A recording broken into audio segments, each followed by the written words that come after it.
passé et l'avenir au secours du présent. Le beau est toujours bizarre. Non, je n'y crois pas. Rien ne distingue les souvenirs des autres moments. Le bizarre est souvent beau. C'est cette bizarrerie qui le fait être particulièrement le beau. Le beau bizarre Non, oui, pour moi, oui. de Zineb Souleimani.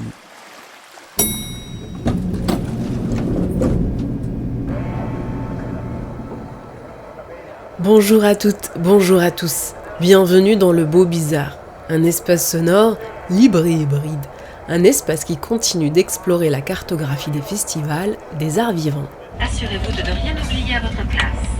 Afin de faciliter la suite de votre voyage, nous nous tiendrons sur le quai à votre disposition. Nous vous remercions d'avoir choisi TGV Lyria pour votre voyage et nous vous souhaitons une bonne journée.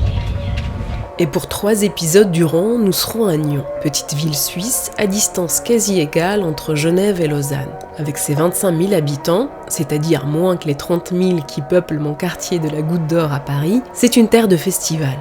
Les amateurs et professionnels du documentaire la connaissent pour son festival Vision du réel. Les non-agoraphobes mélomanes la connaissent pour son paléo-festival. Et les amoureux des arts vivants et curieux de ses formes émergentes devraient la connaître pour son phare qui fête cette année sa 39e édition. Pour ce premier épisode, nous serons dans une zone à débordement. Zona de Drama est la première pièce de groupe du danseur et chorégraphe d'origine brésilienne Cathol Teixeira. Déborder et sortir de la zone autorisée.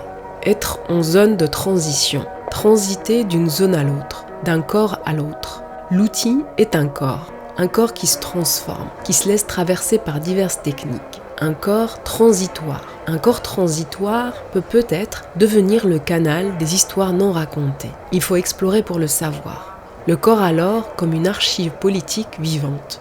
Le corps au pluriel, une ressource puisable et épuisable. Danser pour l'épuisement comme résistance.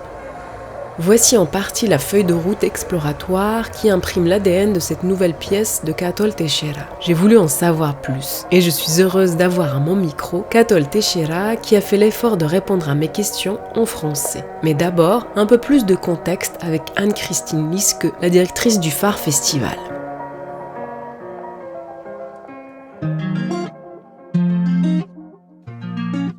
Anne-Christine Liske, vous êtes la nouvelle directrice du festival Phare qui a lieu au mois d'août à Nyon, près de Genève, ici en Suisse. Avant de revenir avec vous sur votre projet, est-ce que vous pourriez nous présenter le festival et nous raconter un peu son histoire d'abord ?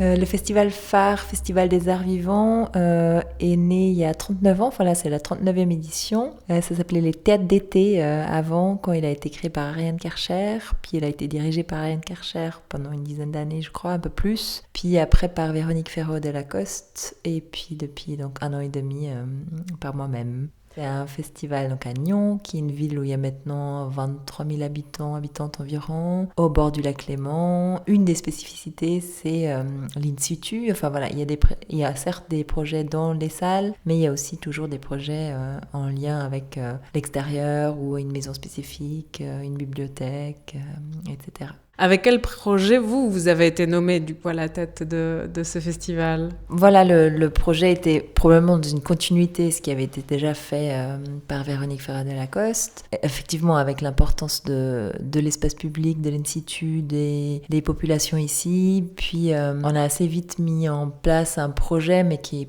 moins visible, qui est plus dans l'équipe du Phare, autour de la permaculture. Donc ça s'appelle Permaculture, un essai permacuratorial, donc du travail curatorial et artistique. Et on a eu un soutien pour ce projet, donc on mène depuis un peu plus d'une année avec l'équipe permanente du Phare de 5 personnes, puis en collaboration avec une chercheuse, Leïla Chakroun, une chercheuse en permaculture, un coach, Clément Desmorais, et puis l'artiste Grégory Stauffer. On a aussi accompagné d'autres artistes qui s'intéressent à ces questions pendant l'année au Phare. En quoi consiste ce projet concrètement ? Le projet initial, c'était assez chouette de le commencer en commençant un peu avec une nouvelle équipe dans cet espace, dans ce Phare. L'idée, c'est de s'inspirer des principes de la permaculture et des outils de la permaculture, qui est effectivement à la base pensée pour le milieu agricole, pour donc une agriculture durable, et de transposer des idées pour une culture durable peut-être, en sachant que voilà, les principes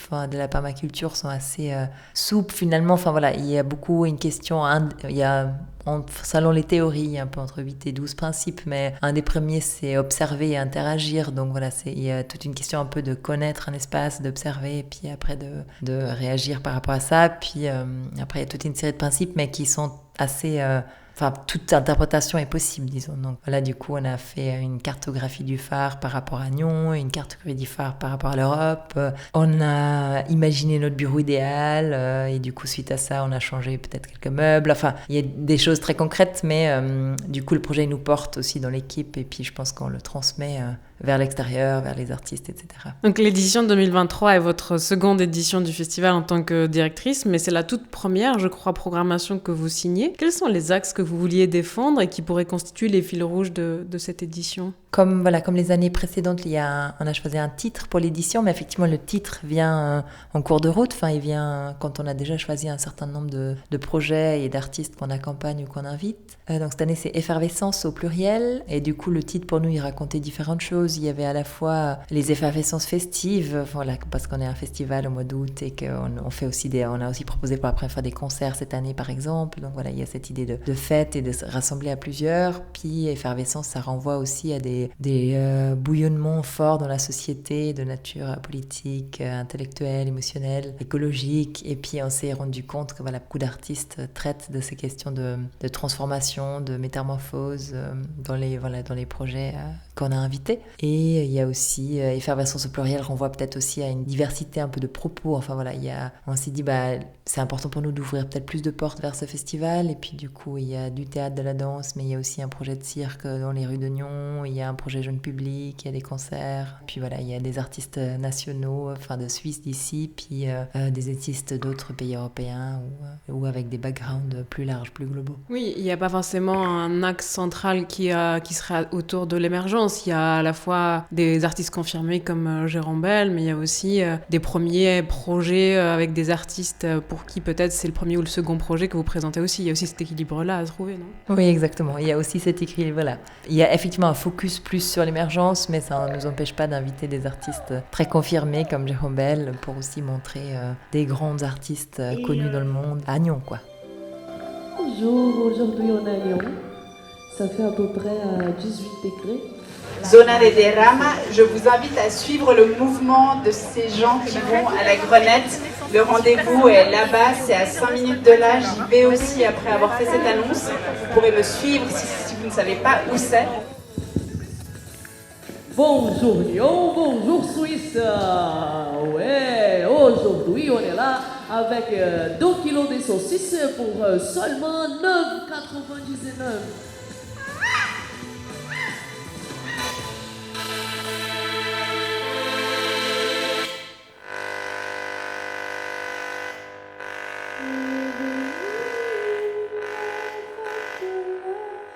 Alors Cathol Techera, on l'accompagne dans le cadre d'un dispositif qui s'appelle Extra Time Plus, qui est un dispositif né d'un projet qui existait déjà au phare auparavant, qui s'appelait Extra Time, puis maintenant c'est Extra Time Plus parce qu'on le fait en collaboration avec un théâtre à Lucerne qui s'appelle Südpol et des partenaires au Tessin pour accompagner des artistes nationaux suisses.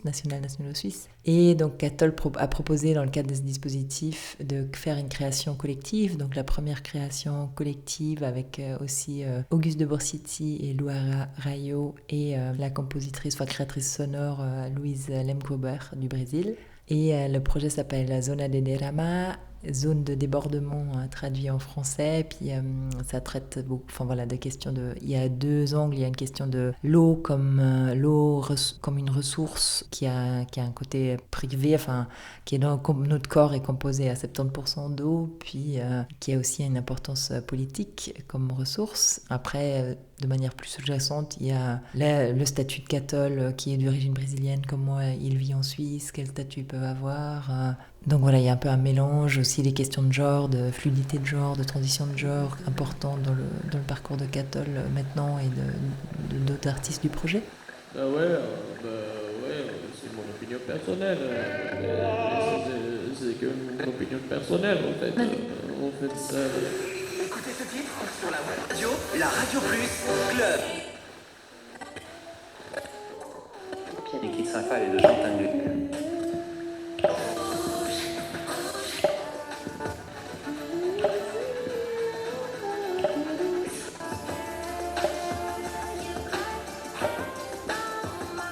La programmation.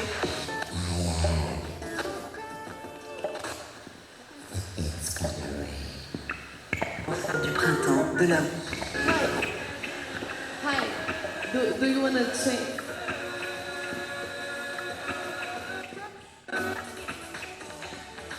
Attention, attention, attention. Chacun, chacune peut prendre sa place.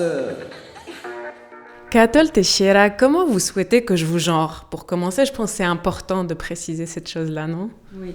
So, c'est il ou il. Je me place dans un cadre transmasculin. So, ouais.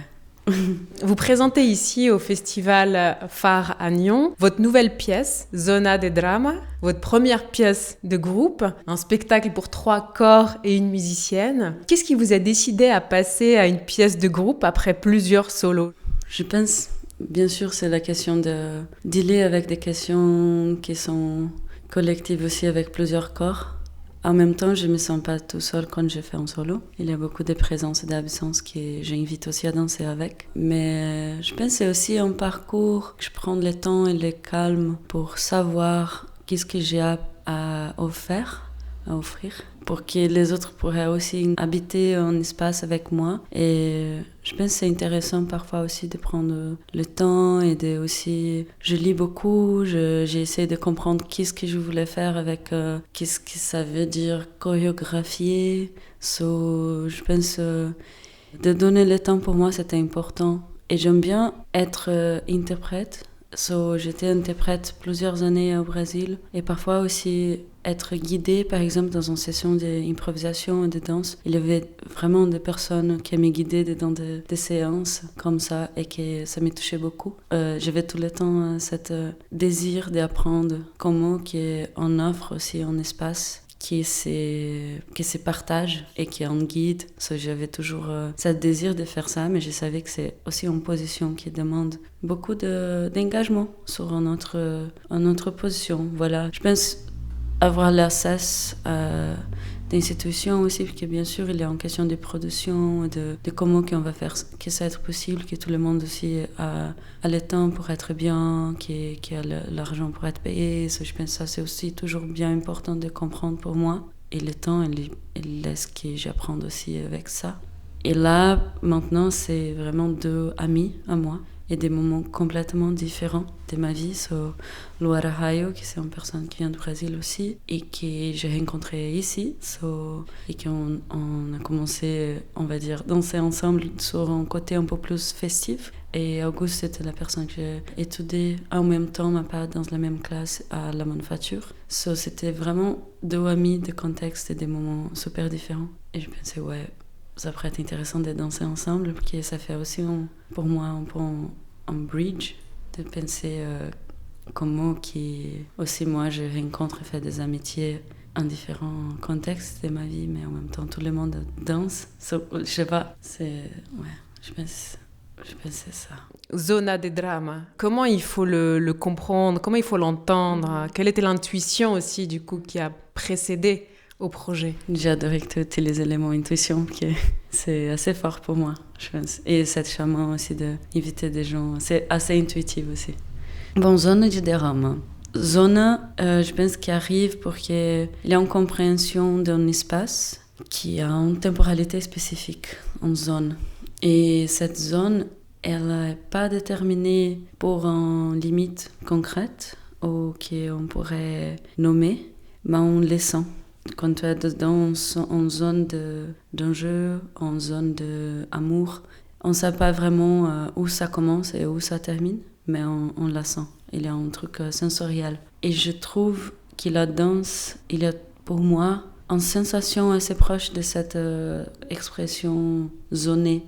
Il y a un moment où on ne sait pas trop quelle forme le corps est en train de reproduire, mais il y a une sensation, un état de danse. Et je trouve que la danse, c'est aussi quelque chose qui s'arrive dans cet espace. Après, je il y a toujours un rapport assez imagétique pendant le mouvement, déramar, ça veut dire overflowing, c'est comme un transbordement. Un débordement. Un débordement, ouais. Et cette image, il y a aussi plusieurs manières de faire. C'est pour que quelque chose elle est trop rempli, et elle va se déborder. Ou c'est aussi un geste, on va remplir un truc et ça va se déborder. Mais c'est aussi un mouvement qui transpasse la frontière d'un récipient. Il y a bien sûr une poétique assez érotique, je trouve, et je bouge avec ça sur la danse aussi. On joue avec ça tout le temps. Après, il y a aussi la question de transport de substances, ou de transport d'une chose d'un côté à l'autre, ou la transformation que ça se passe aussi quand une chose s'est transportée, ou en zone de transition, d'un espace à l'autre, mais aussi d'un corps à l'autre. Et ce moment entre ce transport, c'est une transmutation. Et je pense aussi, j'adore la danse sur ce côté-là. La possibilité de transmuter, de danser avec cet espace un peu hybride.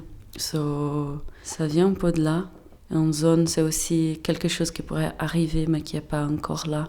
Et c'est une zone de falling in love. C'est une zone un peu en mode ok.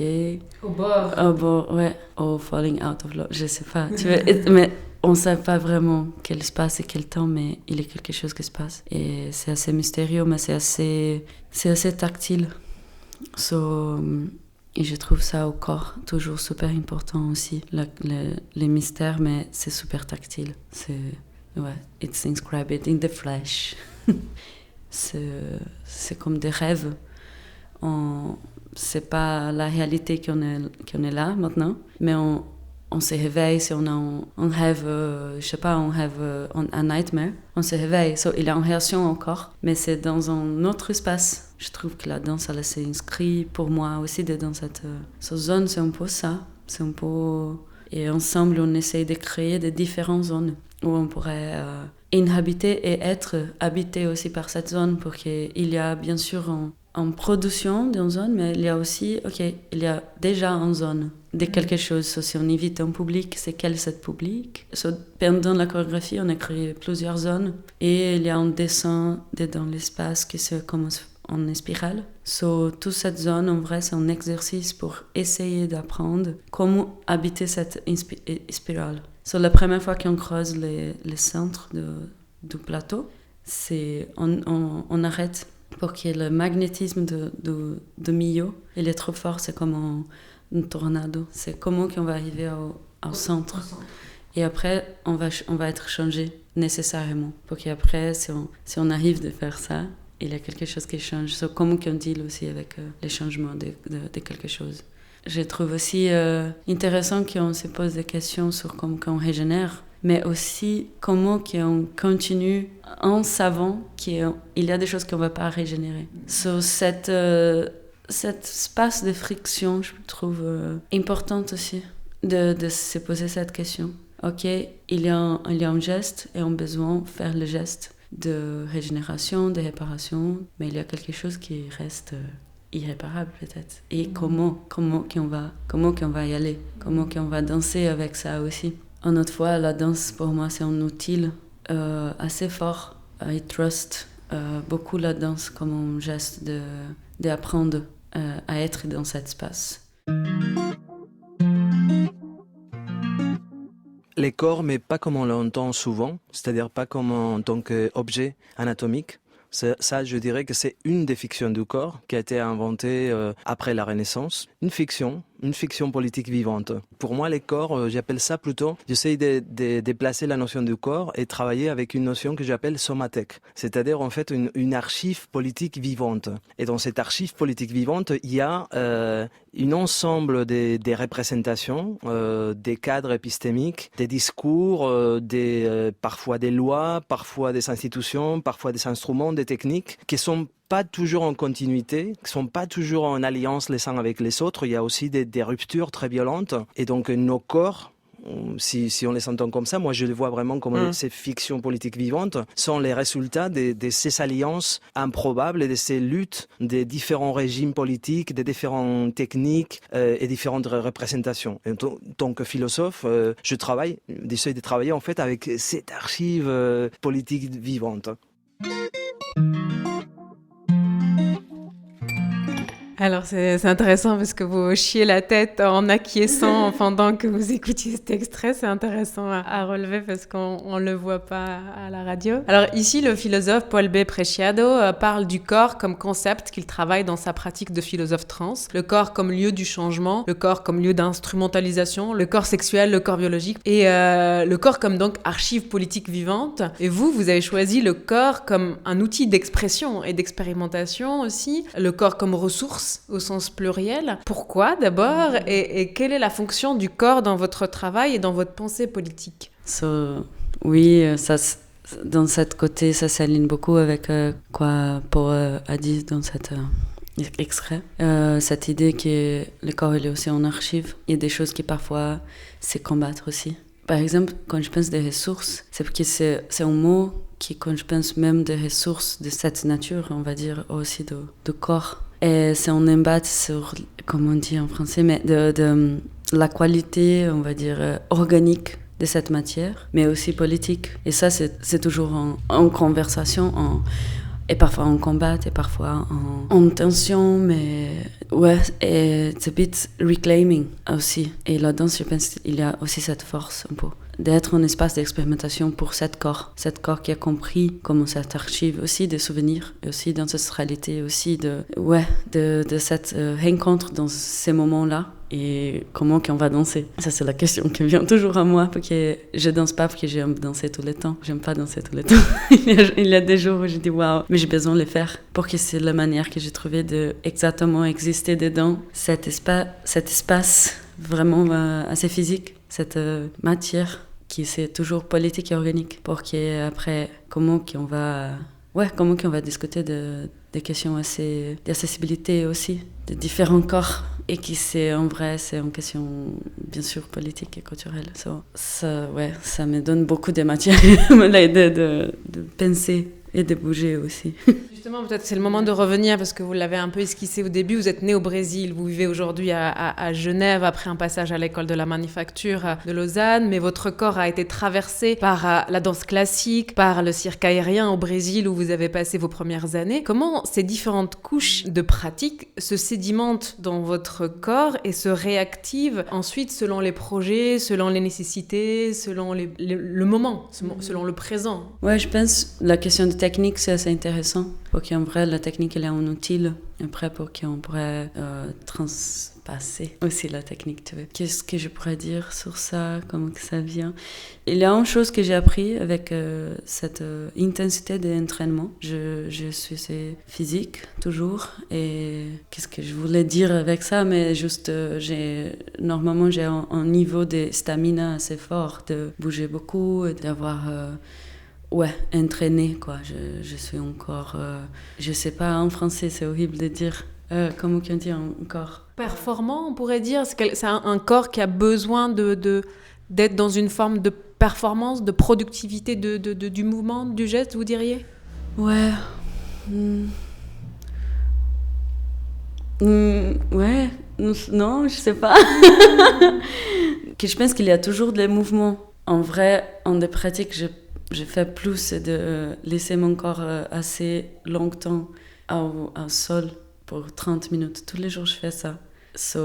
Mais après, je fais des entraînements sur les muscles. Après, tu vois, il y a toujours... Mais le truc que j'ai appris, je pense, avec tout cet entraînement de différentes techniques, c'était la possibilité du corps de se transformer. Et c'est un truc assez somatique aussi. Et après, bien sûr, il y a tout un contexte. Je suis un corps blanc du Brésil et qui est passé pendant une école de ballet classique public à Rio de Janeiro. Et c'était aussi le moment où j'ai commencé à apprendre des questions de genre et de sexualité à moi.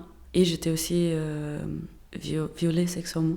Et je viens d'une famille working class brésilienne. Et là, j'ai commencé à comprendre qu'il y avait des techniques qui étaient liées et alliées avec une idée du futur, une idée du monde. Mais après, je suis un enfant solo, et ma mère aussi, elle est solo. Mon père, il est habité assez loin au Brésil, à l'Amazonie, toute ma vie.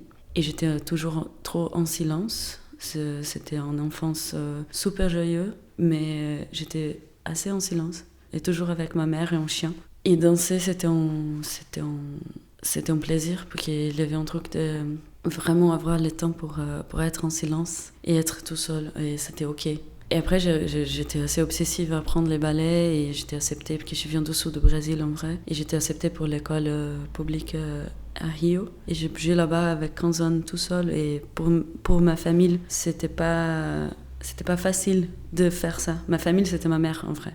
Ça, pour ma mère, c'était un effort. Et là, j'ai appris des autres forces aussi qui sont liées à une déterminée technique, à un déterminé contexte, et qui c'est assez politique, et qui après sont inscrits en même temps dans le corps. Et là, c'est les liens aussi avec cette question d'archives, pour qu'on continue la vie, et après, cette archive, elle est là. Et je pense qu'il y a aussi pour des personnes queer, tous ces moments où on apprend, on commence à avoir en conscience qu'il y a quelque chose de différent. C'est assez fort. Et après, moi, dans mon chemin, j'étais connectée avec cette technique. Et j'ai adoré. Parce que c'était l'unique endroit où j'avais appris un peu à danser. J'étais construit, que ça, c'était le truc à faire. Mais après, j'avais le plaisir d'être à Rio, à Lapa. Et il y avait un croisement de plusieurs autres choses.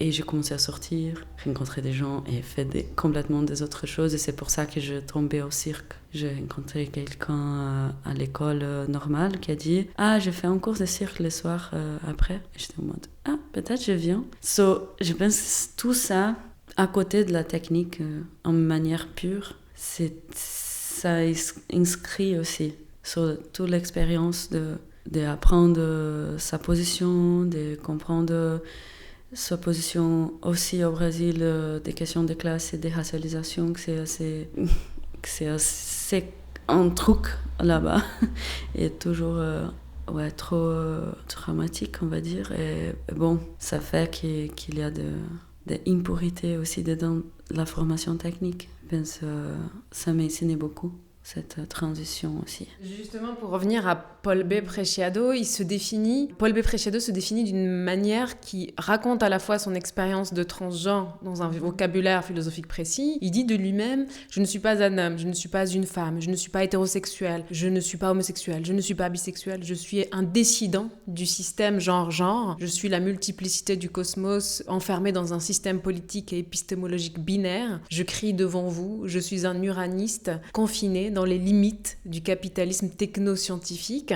En quoi, pour vous, la volonté ou la possibilité de sortir des cases normatives permet de transcender l'expérience de la danse pour aller dans des endroits encore inexplorés, pour peut-être tenter de raconter de nouveaux récits aussi du corps? Je connecte ça aussi avec les histoires perdues. Il y a beaucoup d'histoires avant la colonisation qu'on ne savent pas aussi, ou qu'on savent mais on ne savait pas beaucoup. Ou qui s'est transformé encore en mémoire des corps qui sont toujours là et qui étaient toujours là, mais qu'on ne sait pas trop. Et que danser, c'est peut-être une manière de rencontrer cette mémoire. Je pense que c'est ça en vrai. C'est juste ça, que danser, c'est après une manière de se rencontrer avec en mémoire des choses qui étaient perdues aussi, qui étaient allez, on va là-bas, mais qui étaient assassinés, au Brésil, avec les invasions coloniales, c'était un erased of a lot of ways to live.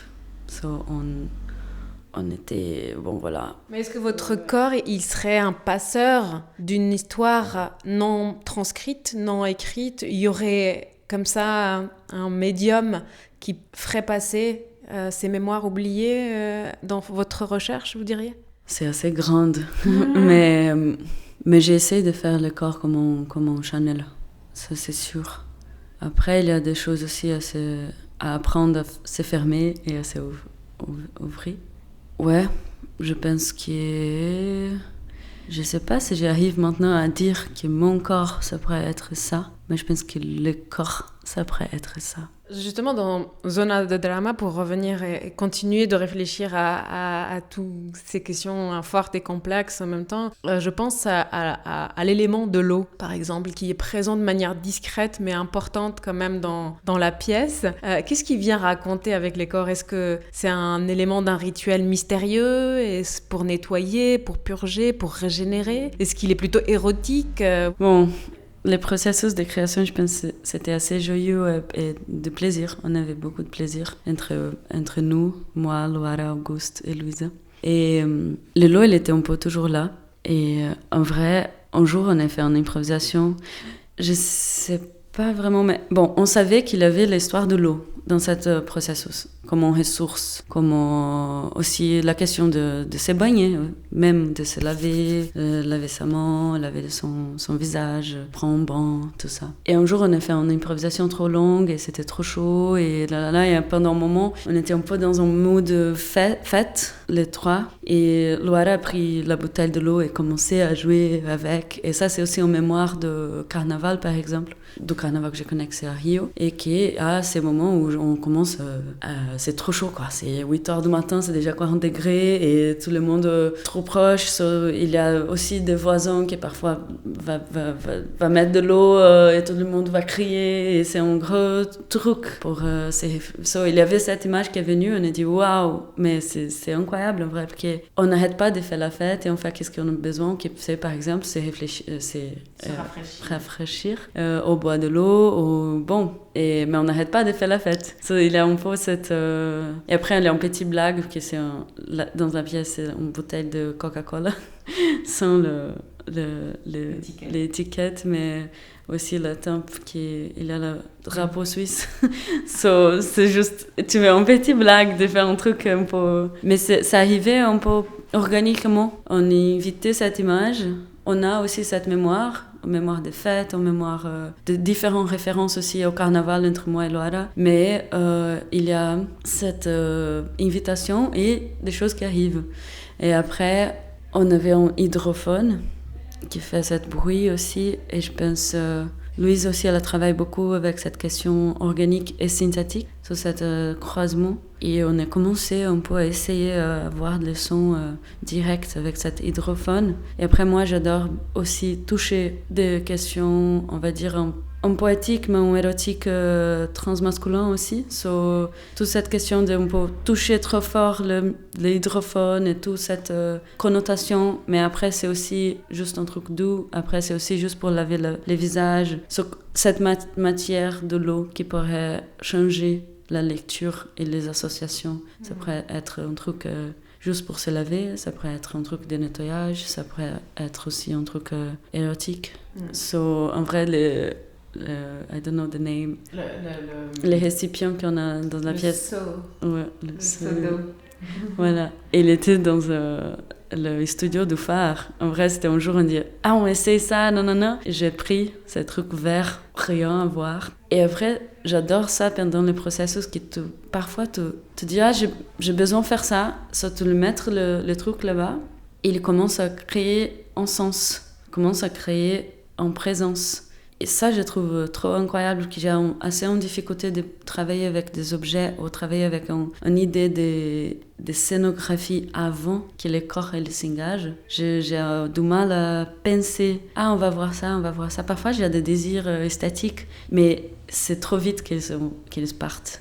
Je commence à danser et après, je dis « Ok, maintenant, il y a ça dans l'espace et je veux danser avec ça ». Et c'est ouf que c'est le mouvement et les gestes de la danse qui donnent un sens pour cet objet. Et c'est comme ça que je travaille. Je n'arrive pas à faire le contraire. Je pense qu'il y a plusieurs manières de travailler, mais pour moi, c'est impossible de penser un objet ou un subjet aussi avant. Là, c'était trop dingue. Et maintenant, il est super attaché sur cette seau vert scintillant qui n'a rien à voir. Tu vois? Mais il y a un sens maintenant. Pour qu'avec le temps d'habiter cet espace avec cet objet, il crée un sens. Et on ne pourrait pas changer. On a pensé, est-ce qu'on change? C'est un truc vert. Et finalement, on dit non, en vrai, c'est l'objet qui est avec nous. C'est aussi cette question de comment on crée le sens et comment on sacralise peut-être. Des objets commencent à être toujours en relation. Je pense que c'est toujours en relation pour moi. Les objets qui viennent, ou la musique, ou les autres corps. C'est toujours cette question, quel type de relation on établit. Et voilà, et là, c'est tout. Tout va sortir de là. Bon, c'est le saut du phare. Je ne sais pas comment on va faire après qu'on parte d'ici, si on prend avec. Voilà. Vous prenez avec vous. Je pense qu'on contrôle industriellement les dépenses d'énergie et que la danse, effectivement, est une forme d'épuisement souverain, émancipateur. Le paradigme d'une dépense qui serait complètement gratuite, qui serait dispendieuse, débordante, futile et en ce sens inutile. Et c'est là pour moi toute sa dignité. Alors effectivement, on se retrouve aujourd'hui dans des sociétés industrielles, capitalistes et plus encore peut-être néolibérales, qui viennent organiser l'économie de nos fatigues. Celle de l'humanité, bien sûr, mais aussi celle de la Terre. L'épuisement, je crois, est la forme que prend le monde aujourd'hui. L'épuisement des ressources naturelles, bien sûr, mais encore la saturation des énergies nerveuses. Et on le voit peut-être à travers une figure historique qui est le burn-out. Après l'ascédie des moines médiévaux, la mélancolie des modernes ou le spleen des romantiques, mais aujourd'hui, on arrive à saturation dans des formes d'embrasement psychologique que sont le burn-out. Et ça, c'est pas nouveau tout à fait. Nos sociétés modernes sont nerveuses, sont excitées depuis au moins la révolution industrielle. Elles poussent à cette dépense d'énergie. On pense à Breton, à Freud, à Nietzsche, et plus récemment à Virilio, à Bernard Stiegler, à Tristan Garcia, pour ne citer que. Ils s'accordent tous sur ce constat. L'intensité, la vitesse, le progrès sont quelque part le triumvirat de nos sociétés industrielles. Alors le prix à payer, bien sûr, c'est cette pression qui vient s'exercer sur nos corps, ces chocs, ces heurts, qui ont besoin de trouver des lieux et des moyens pour se décharger. Ici, l'essayiste et critique d'art Florian Gaëté revient, en lien avec son ouvrage « Tout à danser s'épuise », sur la notion de l'épuisement qu'il associe à la fois au corps, mais aussi aux ressources de la terre, comme si on cherchait dans la fatigue que peut procurer la danse une soupape ou une résistance à l'injonction à produire. Qu'est-ce que vous cherchez derrière l'état de fatigue que peut procurer la danse ? Ouais, c'est une question super intéressante parce que comment mon travail il engage beaucoup physiquement, il est assez demandant physiquement. C'est une question que je me pose aussi beaucoup. Qu'est-ce que ça réverbe ensemble?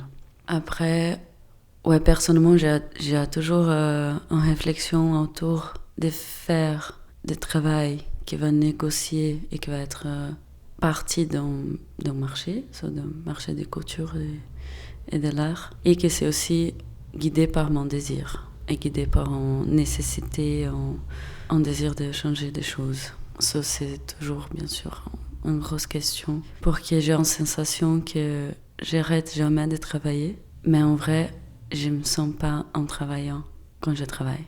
So, je ne sais pas où je suis au service des reproduits des trucs merdiques du capitalisme et de overproduction. Mais en même temps, j'ai trop de plaisir quand je suis en process de création. J'ai trop de joie d'avoir la possibilité de danser. C'est vraiment une belle vie. Je suis fatiguée aujourd'hui, par exemple. C'était le jour après hier, mais on est resté jusqu'à 4h du matin. Et de danser avec les amis, et de rêver ensemble, et d'essayer de faire quelque chose ensemble. Ça, c'est un truc qui me touche beaucoup, beaucoup. J'étais super émoulue, je suis super émoulue. Bien sûr, cette négociation, cet endroit de trouver... J'ai aussi maintenant une position, par exemple, d'être un chorégraphe émergent dans les plus riches pays d'Europe, la Suisse, et qu'il y a beaucoup d'accès, il y a beaucoup de ressources culturelles. Je regarde et je dis waouh, il y a beaucoup de choses que je pourrais faire maintenant. Et c'est incroyable. Et j'essaie d'apprendre à comprendre, apprendre comment les prendre sans être pris par ça. En même temps, le truc que je dis intimement pour moi avant de dormir, c'est de dire j'espère que je reste avec le courage de si ça perd les plaisirs, je rentre, je fais pas. Et j'espère que si un jour c'est impossible, je viens avec un mic et on parle de ça. Je sais pas. On dit ok, en vrai on essayait de créer, on est en train en moi. Je comprends pas, je suis presque en burn-out, est-ce qu'on pourra parler de ça ensemble? Tu veux? J'espère, je sais pas. Je sais pas quand, je sais pas comment, mais bien sûr c'est une question Après, j'arrive pas à faire des choses qui m'engagent pas physiquement aussi. Mais je pense, pour revenir à l'extrait, qu'il entendait aussi la fatigue par la danse ou la danse comme un endroit de résistance à l'injonction productiviste capitaliste qui servirait ou qui agirait dans d'autres champs d'activité. Que par la danse, il y a, je crois, une zone parallèle peut-être. Oui. Pour être un tactique de résistance, pour pas rentrer dans cet over-capitalisme productif. Oui, je vois, c'est ça. Ouais, pour moi, c'est sûr que c'est ça. C'est sûr, c'est... Ouais, je sais pas. Et vraiment, je travaille avec la notion qui est les plus fortes résistances, c'est aussi les joies. C'est aussi le plaisir, c'est aussi d'être engagé avec ça. Et je pense qu'il n'y a rien de plus révolutionnaire, on va utiliser cette mot-là, qui est pas laisser la joie de partir. Mais après, bien sûr, la pression elle est énorme. C'est pas à moi de dire des choses, mais je trouve que c'est engagé avec le plaisir et les joies, c'est un truc qui change tout. Ça m'écho aussi avec des questions de résilience qui, je pense, aussi au Brésil, et je pense plusieurs Brésil, je pense aussi plusieurs parties du monde, mais la question de résilience, elle est trop forte. Il y a des technologies de résilience et technologies de joie trop fortes. Et après aussi, je me pose des questions et dis, est-ce qu'il y a un moment où on va arrêter d'être résilient aussi? Qu'est-ce qui va se passer? Moi-même, je me vois parfois être assez résilient en négociation avec des espaces.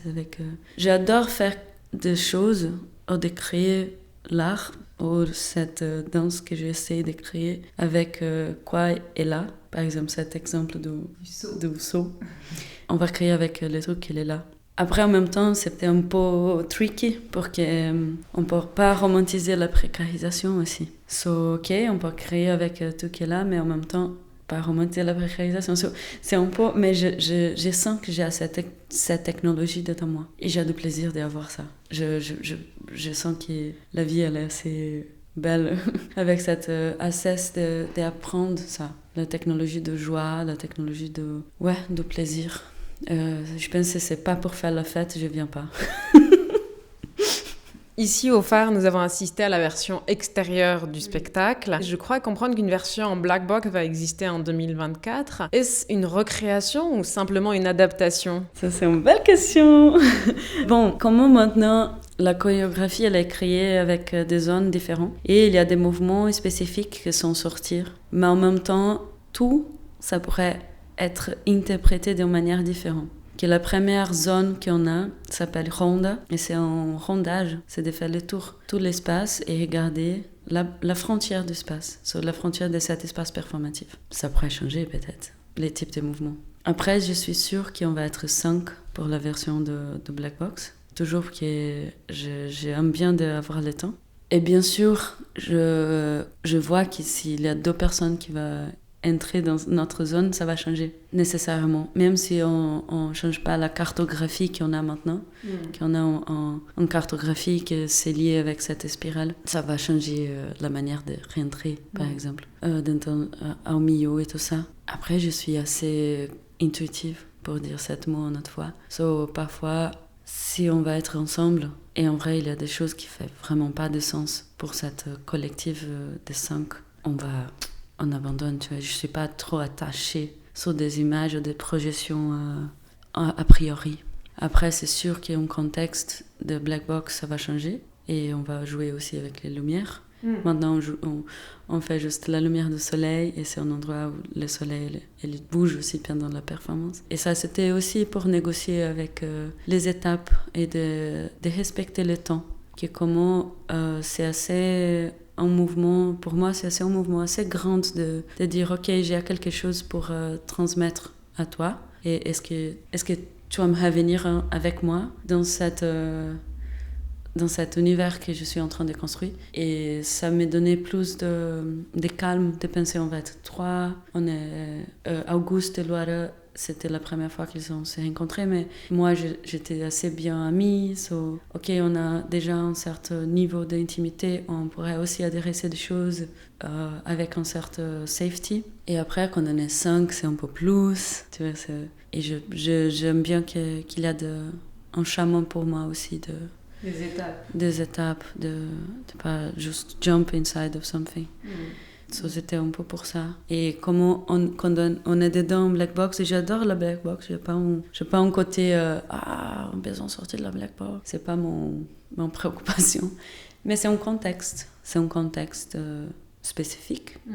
On pourrait faire des trucs incroyables et on pourrait pas faire des autres trucs incroyables qu'on pourrait faire dehors, ou qu'on pourrait pas faire dans l'espace public, ou dans une galerie, ou dans des contextes différents. Et j'adore que ma pratique ou mes chemins, elles continuent aussi à être parfois de perf dans des galeries autogérées, ou parfois avec des amis qui font la musique, ou parfois pendant une fête, ou aussi dans Black Box, dans le théâtre, voilà, avec beaucoup de structures. Je pense que cette circulation, cette transit aussi nutre beaucoup mon chemin, et c'est important pour moi. Après, ouais, je suis assez curieux aussi pour savoir comment qu'on va créer la lumière, et comment que 5 vont prendre cette chorégraphie, comment qu'on va être là-dedans, mais je rêve trop de ces moments aussi. C'est trop beau. C'est trop beau Voilà, c'est trop touchant de voir des gens se rencontrer, et c'est trop touchant. C'est trop beau. Zona des Dramas se jouera le 23 septembre au festival Sud-Pôle à Lucerne en Suisse. Une version augmentée du spectacle sera créée en novembre 2024 à l'ADC à Genève, avant de passer par Vidi à Lausanne, en espérant pouvoir retrouver le spectacle à Paris ou en France bientôt. C'était Le Beau Bizarre, un podcast du studio indépendant Audio Sauti, disponible sur les plateformes d'écoute, et si vous appréciez ce travail, sachez qu'il est désormais possible de le soutenir. Vous trouverez le lien dans la bio. Merci de votre écoute et merci de votre soutien.